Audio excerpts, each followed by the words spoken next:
মুজাম্মিল হকৰ নামত মঙলদৈত 6 অক্টোবৰ তাৰিখে যেটি অনুষ্ঠান হৈ গ'ল সেই অনুষ্ঠানৰ কাৰ্যসূচীৰ কথা জানিব পাৰিলোঁ মই নিজে যাব নোৱাৰিলোঁ যদিও টেলিফোন যোগে তেখেতসকলৰ লগত মোৰ যোগাযোগ হৈছিল মই সদায় এটা কথা কৈ আহিছোঁ যে আমি আমাৰ জাতীয় জীৱনৰ কাৰণে যিসকলে বৰঙণি দি গৈছে জীৱন বলিদান দিছে তেওঁলোক আমাৰ কাৰণে সদায় স্মৰণীয় আৰু বৰণীয় হৈ থাকিব মুজাম্মিল হক এটি কিশোৰ কিন্তু মোৰ এনেকুৱা ভাৱ হয় যে তেওঁ সেই বয়সতে যেনেভাৱে জীৱন দান কৰিলে মই যেন এই বয়সৰে গৈ তেওঁৰ চৰণ ধুৱাওঁ চকুলোৰে মই সদায় এটা কথা কৈ আহিছোঁ যে যেতিয়ালৈ ভাষাটো থাকিব তেতিয়ালৈকেহে জাতি এটা জীয়াই থাকে ভাষা যদি মৃত হয় ভাষা যদি হেৰাই যায় জাতি হেৰাই যাব আৰু আমি অন্য বস্তুবোৰ সলাব পাৰোঁ আনকি ধৰ্মও সলাব পাৰোঁ মই আজি হিন্দু হৈ আছোঁ কালিলৈ মই খ্ৰীষ্টিয়ান হ'ব পাৰোঁ পৰহিলৈ মই ইছলাম লৈ মুছলমান হ'ব পাৰোঁ কিন্তু মোৰ মাতৃভাষাটো মই তাক সলাব নোৱাৰোঁ মুজাম্মিল হকে সেই কিশোৰ বয়সতে মাধ্যম আন্দোলনত নিজৰ তেজেৰে তেওঁৰ যেন জীৱন লিপি লিখি থৈ গ'ল মই সেইবাবেই তেওঁৰ নামত মোৰ শ্ৰদ্ধা সদায় জনাই আহিছোঁ জনাই থাকিম মই গৰীয়া মৰীয়া দেশী জাতীয় পৰিষদক কি শব্দৰে সৈতে মই মোৰ আন্তৰিক শ্ৰদ্ধা জনাম মই নাজানো কাৰণ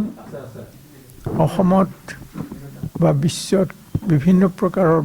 বঁটা প্ৰদান কৰা হৈছে কিন্তু মাতৃভাষাৰ নামত বঁটা প্ৰদান বোধ কৰোঁ এইটো প্ৰথম উদাহৰণ হ'ব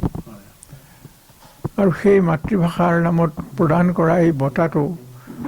মোৰ হাতত তুলি দি তেখেতসকলে মোক চিৰদিনলৈ কৃতজ্ঞতাৰ জৰিয়তে বান্ধি ৰাখিলে মই সদায় সোঁৱৰিম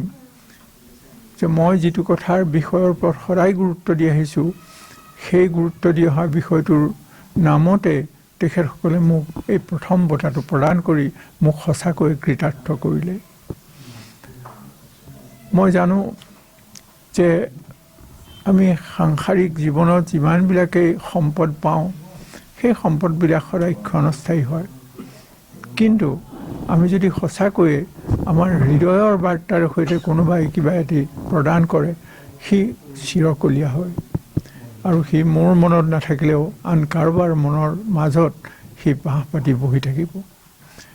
মই মুজাম্মিল হকৰ স্মৃতিত মোৰ গভীৰ শ্ৰদ্ধাঞ্জলি নিবেদন কৰিছোঁ আৰু এই গৰীয়া মৰীয়া জাতীয় পৰিষদৰ সদস্যসকলক এই অনুষ্ঠানটিক মই মোৰ আন্তৰিক শ্ৰদ্ধা জ্ঞাপন কৰিছোঁ আশা কৰোঁ যে আমাৰ যিটো ভাষাৰ অৱস্থা হৈছে এই অৱস্থাত এই বঁটা প্ৰদানে অসমৰ জাতীয় জীৱনক এটা নতুন প্ৰেৰণা দিব নতুন মানসিক শক্তিও প্ৰদান কৰিব সেই শক্তিয়েই হ'ব আমাৰ জাতীয় জীৱনৰ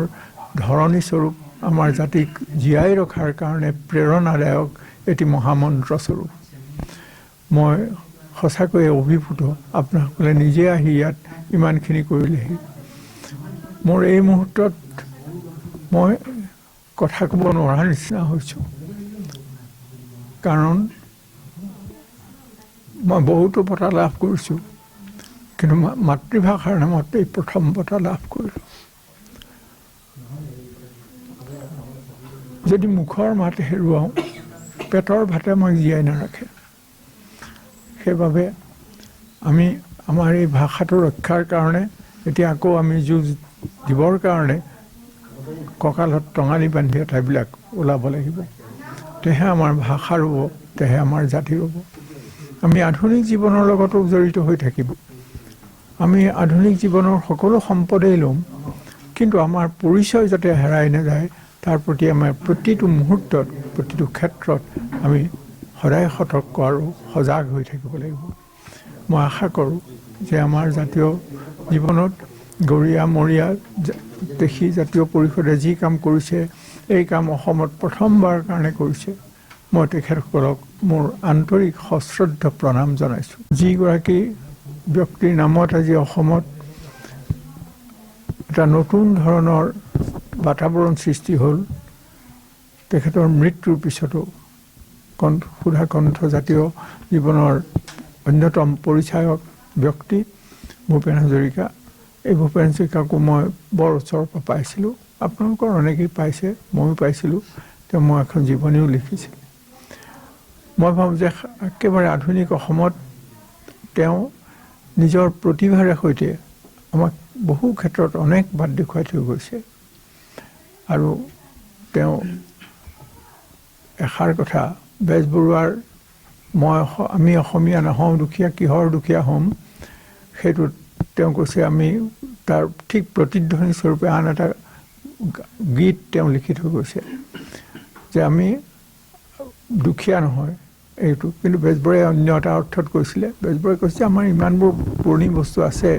যিবোৰত আমি চহকী হৈ আছোঁ আমি কেতিয়াও দুখীয়া নহয় আমি কেৱল নিজকে চিনি পোৱা নাই কাৰণে আমি নিজকে দুখীয়া বুলি ভাবোঁ মই আশা কৰোঁ যে ভূপেন হাজৰিকাৰ স্মৃতিত অসমৰ ৰাইজে আজি তেওঁৰ প্ৰতি শ্ৰদ্ধা জনাইছে ময়ো সৰ্বান্তঃকৰণেৰে তেওঁৰ স্মৃতিত মোৰ শ্ৰদ্ধা জনাইছোঁ আশা কৰোঁ তেওঁৰ যি আদৰ্শ সেই আদৰ্শই অসমৰ মানুহক চিৰদিন জাগ্ৰত হৈ থকাত সহায় কৰিব এটা আনন্দৰ দিন এটা গৌৰৱৰ দিন আমি ৭২ মাধ্যম আন্দোলনৰ প্ৰথমগৰাকী বীৰ শ্বহীদ কিশোৰ শ্বহীদ মোজামিল হকৰ আত্মবলিদানৰ দিনটো আমি মাতৃভাষা দিৱস হিচাপে পালন কৰি আহিছোঁ ২০০৮ বৰ্ষৰ পৰা আৰু এইবাৰ এই উদযাপনৰ সৰহসংখ্যক উদযাপন আছিলে আমি এই শ্বহীদগৰাকীৰ স্মৃতি যুগমীয়া কৰিবৰ কাৰণে তেখেতে ভাষাৰ কাৰণে মাধ্যমৰ কাৰণে জাতিৰ কাৰণে যে শ্বহীদ হ'ল সেই স্মৃতিটো নতুন প্ৰজন্মক বিলাই দিবৰ কাৰণে যুগমীয়া কৰিবৰ কাৰণে আমি শ্বহীদ মোজামিল হক মাতৃভাষা বঁটা এইবাৰ আমি প্ৰৱৰ্তন কৰিলোঁ আৰু এই দিৱসতে আমি অসমৰ এগৰাকী বৰেণ্য পণ্ডিত ভাষাবিদ আমাৰ জাতিটোৰ কাৰণে প্ৰহৰী স্বৰূপ চিন্তা নায়ক পণ্ডিত প্ৰবৰ ডক্টৰ নগেন শইকীয়া মহাশয়ক আমি প্ৰদান কৰাৰ সিদ্ধান্ত ল'লোঁ আৰু তেখেতে স্বাস্থ্যজনিত কাৰণত সেই সভালৈ অনুষ্ঠানলৈ যিহেতু যাব পৰা নাছিলে আমি তেখেতৰ বাসগৃহত আজি তেখেতৰ ইচ্ছা অনুযায়ী অধ্যাপক নগেন শইকীয়া সাৰস্বত ন্যাস পৰিষদৰ সহযোগত আজি ডিব্ৰুগড় জিলা সমিতিৰ সহযোগত আমাৰ গৰিয়ামৰীয়া দিখি জাতীয় পৰিষদৰ ডিব্ৰুগড় জিলা সমিতিৰ সহযোগত এই আশ্ৰয় ছাৰৰ বাসভৱনত আমি এই বঁটা প্ৰদান কৰি আমি নিজে ধন্য হৈছোঁ আৰু তেখেতৰ এই যি সাগৰ সদৃশ ব্যক্তিত্ব আকাশ সদৃশ উদাৰতা তাৰ আৰু যি সাহসিকতা যি আপোজহীন স্থিতি ভাষা আৰু জাতিৰ উদ্ধাৰৰ কাৰণে ৰক্ষাৰ কাৰণে তেখেতৰ এই প্ৰতি সশ্ৰদ্ধ প্ৰণিপাত জনাইছোঁ আমি শ্ৰদ্ধা জনাইছোঁ আৰু ইয়াৰ জৰিয়তে আমি নিজে ধন্য হ'ম জাতি আমাৰ ৰক্ষা কৰিব তেখেতে আজি ক'লে মুখৰ মাত সাৰ থাকিলেহে মুখৰ মাত হেৰালে পেটৰ ভাতে আমাক ৰক্ষা কৰিব নোৱাৰে এই ডাঙৰ কথা সকলোৱে আমি যেন মুখৰ মাত সাৰ ৰক্ষা কৰোঁ মাতৃভাষাক ৰক্ষা কৰোঁ ভাষা ৰক্ষা কৰোঁ আজি এই দিনটোত আমি সংকল্প লওঁ ছাৰে আজি এই কথাটো বৰ তাৎপৰ্যপূৰ্ণ কথা ক'লে আপোনাক সকলোকে ধন্যবাদ জনাই